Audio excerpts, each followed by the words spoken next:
Hi, so I'm Robin Toombs and I'm Chief Executive and Co-founder of Yoti. So in the past, we've always been able to tell who we're speaking to.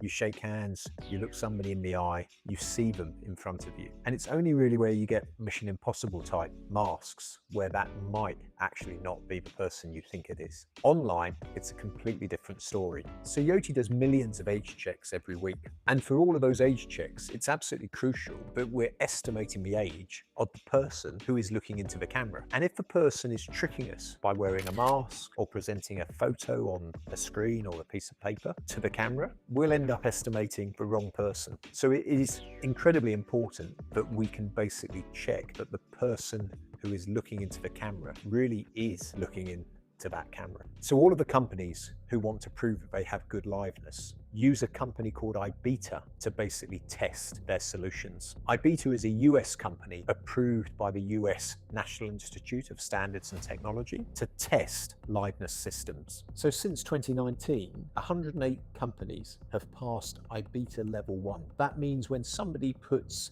a picture of an older person or a screen attack of a different person onto the camera, you have to be able to detect all of those attacks. 66 companies have passed iBeta level 2, where more complicated attacks, including some masks, are presented to the camera, and 99% of those attacks have to be detected. In June 2025, iBeta published that they would start testing to level 3, the highest level, where you have to detect the most expensive masks used by experts to trick your system. I challenged our R&D team to meet level 3. I said, let's try and do it with a single selfie, even with the most sophisticated active systems where you can ask people to do lots of instructions, blinking and smiling and looking towards camera and maybe flashing things at the camera. All of those things, a single selfie is the hardest challenge that you could possibly do in this area of the sector. So on the 27th of January 2026, just 7 months after I challenged our team has passed iBeta level 3,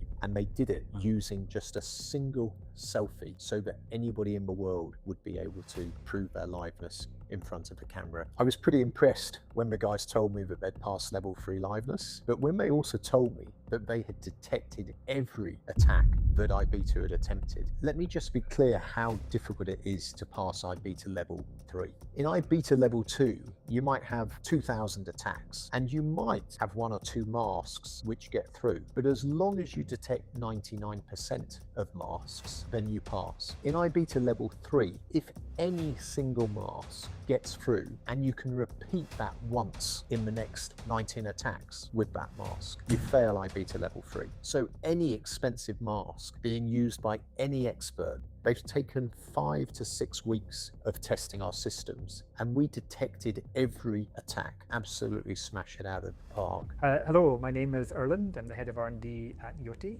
and we are the team responsible for building the machine learning models that are used for things like anti-spoofing or liveness detection. So iBeta level 3 is difficult because we're dealing with expert attackers. So people who have a lot of experience attacking these types of systems. They're attacking the system for a very long time with very high quality artifacts. The type of attacks that they are throwing at the system, these are the types of attacks that if you're just glancing at somebody wearing that type of mask, you might think actually that person's real if you're just glancing at them for a few seconds. So the way that a model like our liveness detection system is trained is that we have to have a lot of images that are real, a lot of images that are not real, and we train a computer vision system essentially to be able to tell the difference. That's a very high level description. Going into a little bit more detail, we're using data that's been collected organically, data that's been paid for in some cases, and also some synthetic data as well in order to basically build a system that's robust to different types of attacks. It fits into the general field of a deep learning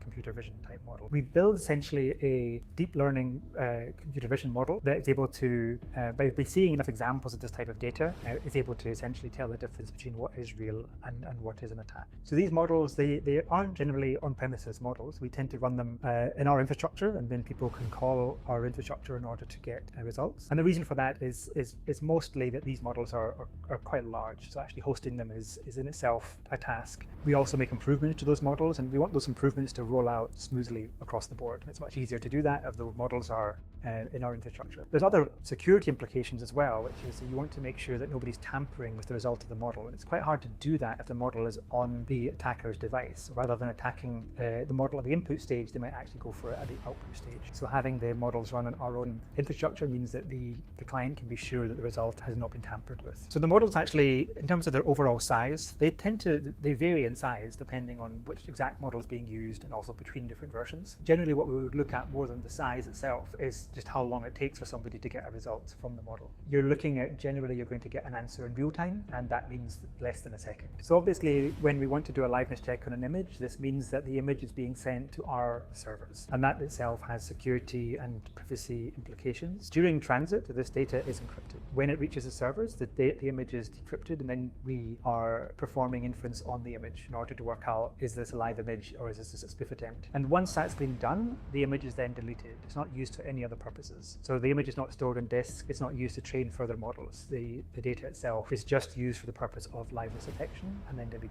And the result of that liveness detection is then returned back to the client as a true or a false result. In terms of a real-world deployment, what you're looking at is once a client has signed up with Yoti, they're going to get an API key. They can embed this into their own application, and they can then use this to call the model, setting a level of assurance, so how secure they want it to be versus how much friction they want. And then essentially they will be sending an image along with a request to the server, and the server responds with an answer. This is a real image. This is probably an attack image. So obtaining a beta level 3 was absolutely crucial milestone for Yoti. It's not the end of the testing that we do though. We do our own testing as well in order to make sure the models meet the requirements. Some of that testing has involved contacting a college and having college students coming in and for a week basically attacking the models. We've also had internal QA teams, for example, regularly trying to do attacks on the models as well. And more recently, we've had a makeup artist come in actually doing TV style or movie style makeup and prosthetics on top of existing attacks, so on top of masks, for example, to try to increase the realism so that we can see if anything gets close to passing, and then basically improve the models when things get close enough to passing the models. So some people might wonder why this really matters. Well, most of us are aware that people want to ensure that the right person's in front of the camera online because they might want to authenticate into an account, or they might want to then estimate that person's face to allow them either into a content site or to stop them from getting into a content site. And a lot of commentators say that although that might be a sensible regulation to introduce, it can't be effective and isn't worth doing because it's too easy to beat liveness systems and put somebody else's face in front of the camera. Level 3 liveness basically ensures that that no longer is a credible claim. In the past, it has been credible to say that some people can beat liveness systems, but with level 3 iBeta, it's not credible to say that. You can't beat Yoti iBeta level 3 liveness either easily or even with a lot of effort. So lots of Yoti's clients, including Xbox, TikTok and Spotify, rely on Yoti MyFace to be sure that their individual customers are looking into the camera. Lots of companies claim that they have great liveness, and some have been tested to iBeta level 1 and level 2. But Yoti MyFace is the first software liveness which has passed iBeta level 3.